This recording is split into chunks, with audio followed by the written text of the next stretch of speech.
नमस्कार, मैं हूं करिश्मा श्रीवास्तव और आप देख रहे हैं आईएनएस न्यूज प्लस। खबरों की शुरुआत करें उससे पहले एक नजर हेडलाइंस पर। सुशांत मामले में ईडी ने मनी लॉन्ड्रिंग का दर्ज किया केस। 15 करोड़ के संदिग्ध लेन देन को लेकर मामला दर्ज। बिहार पुलिस द्वारा दर्ज एफआईआर का संज्ञान लेने के बाद मामला दर्ज।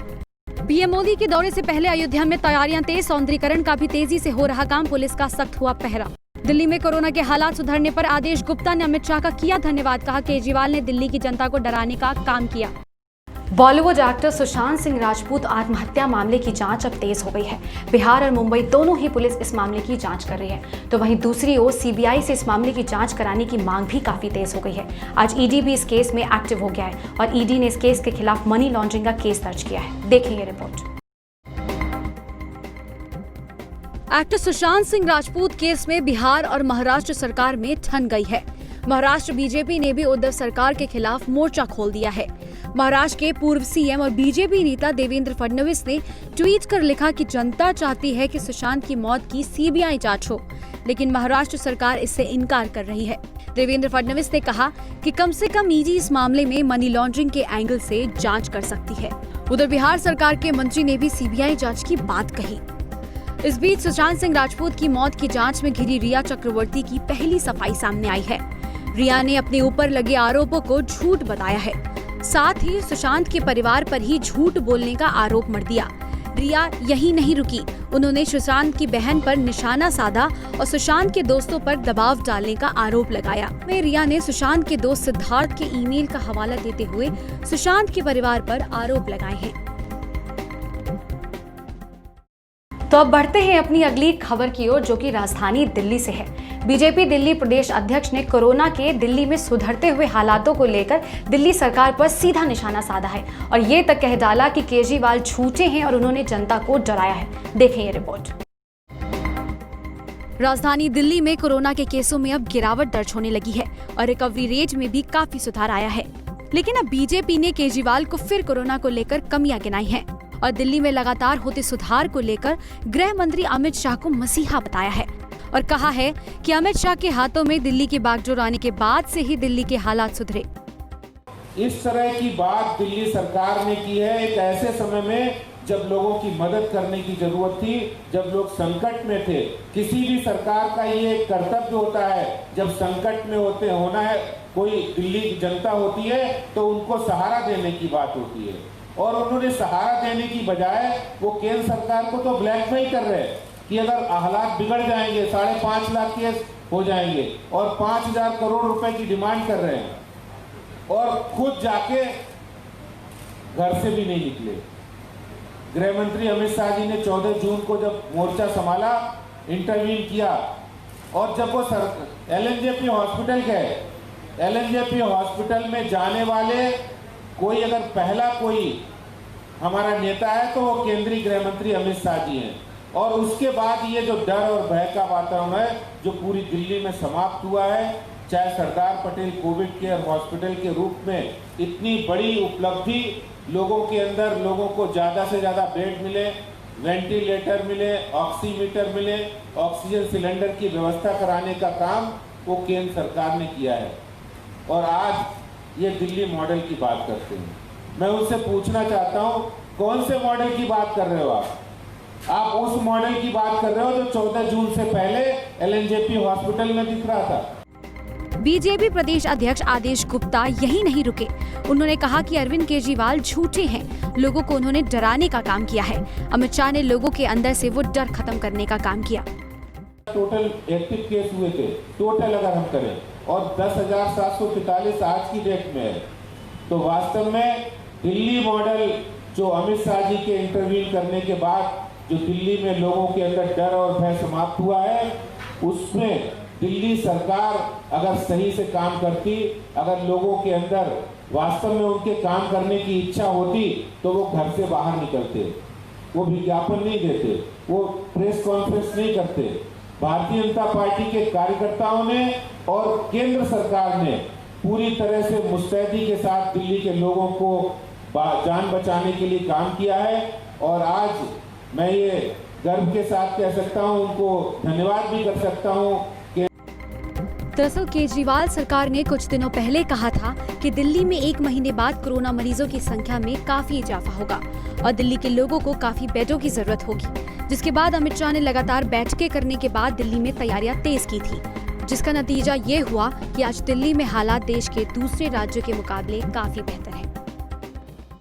तो अब बात करते हैं रामनगरी अयोध्या की, जहां पर भूमि पूजन की तैयारियां जोरों शोरों पर हैं। सुरक्षा के इंतजाम भी काफी पुख्ता कर दिए गए हैं और सौंदर्यीकरण का कार्य भी प्रगति पर है। देखिए यह रिपोर्ट।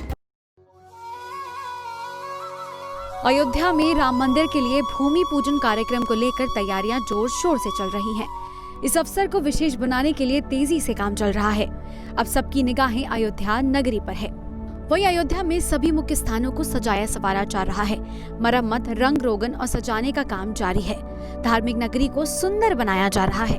सरयू नदी के घाटों को साफ करने और सौंदर्यीकरण का काम भी तेजी से चल रहा है।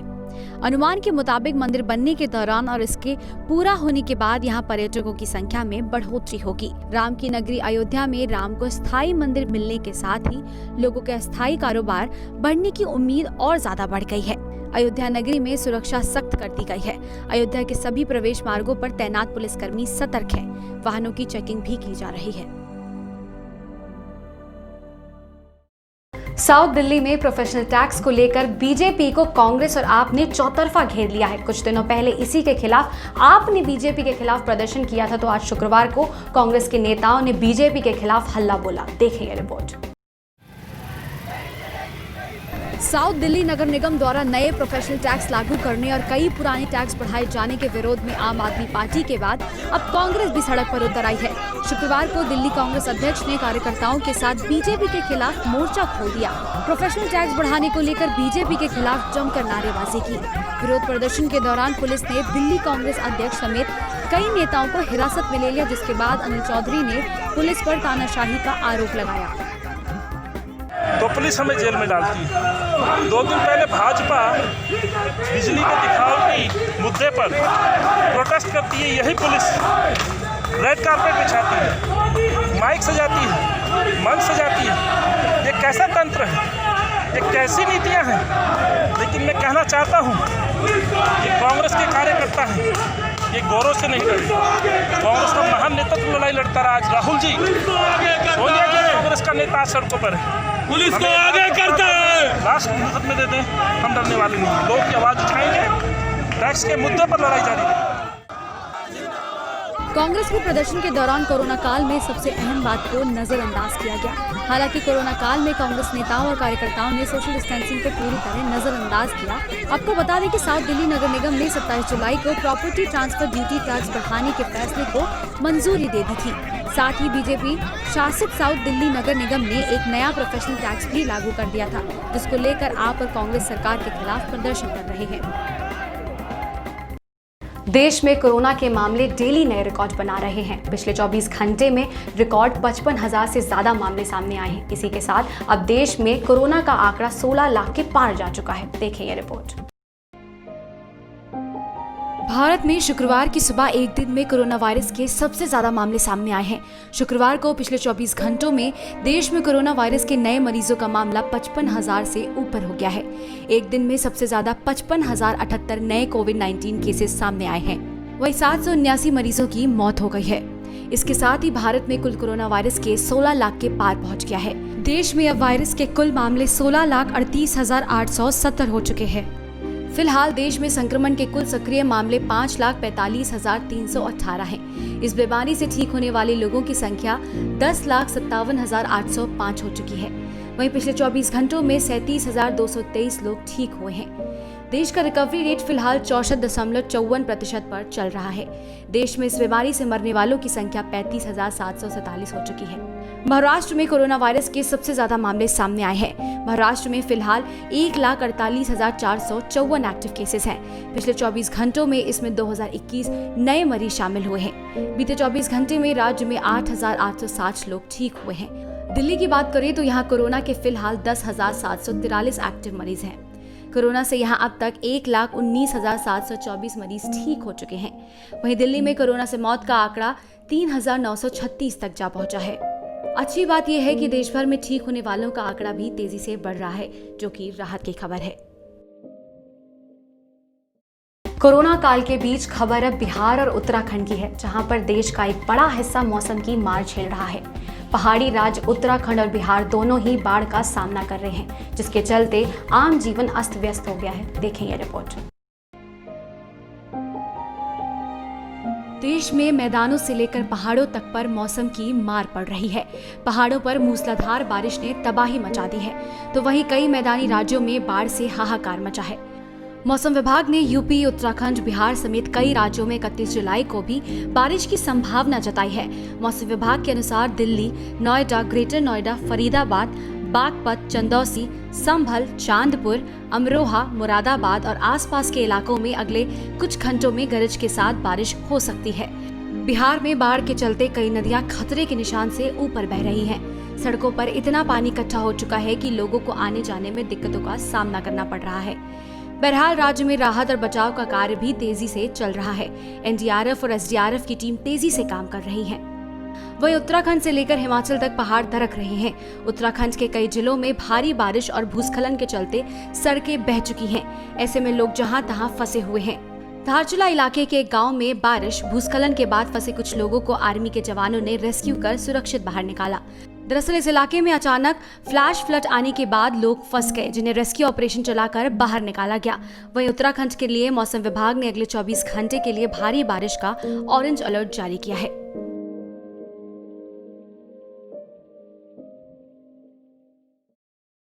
बॉलीवुड एक्टर सुशांत सिंह राजपूत की आखिरी फिल्म दिल बेचारा की एक्ट्रेस संजना सांघी से आईएनएस की संवाददाता ने की कुछ खास बातचीत, जहां उन्होंने ये बताया कि उन्हें अब तक विश्वास नहीं हो पाया है कि सुशांत अब इस दुनिया में नहीं रहे।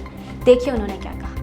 Through your Instagram post that you keep on posting, but tell me what helps in dealing with such a big loss?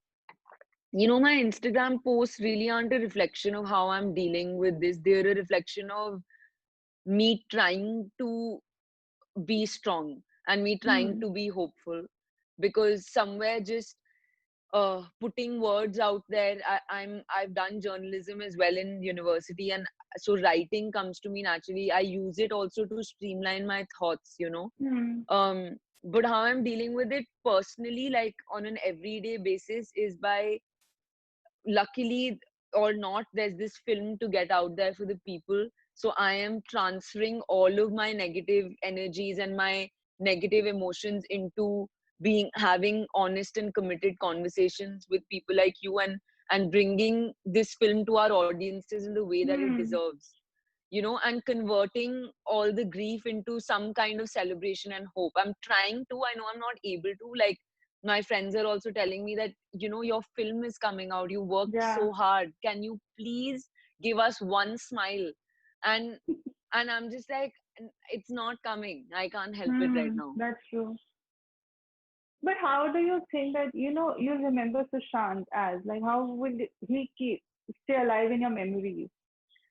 You know, for me, I still am struggling with the how will you remember him, or how was he.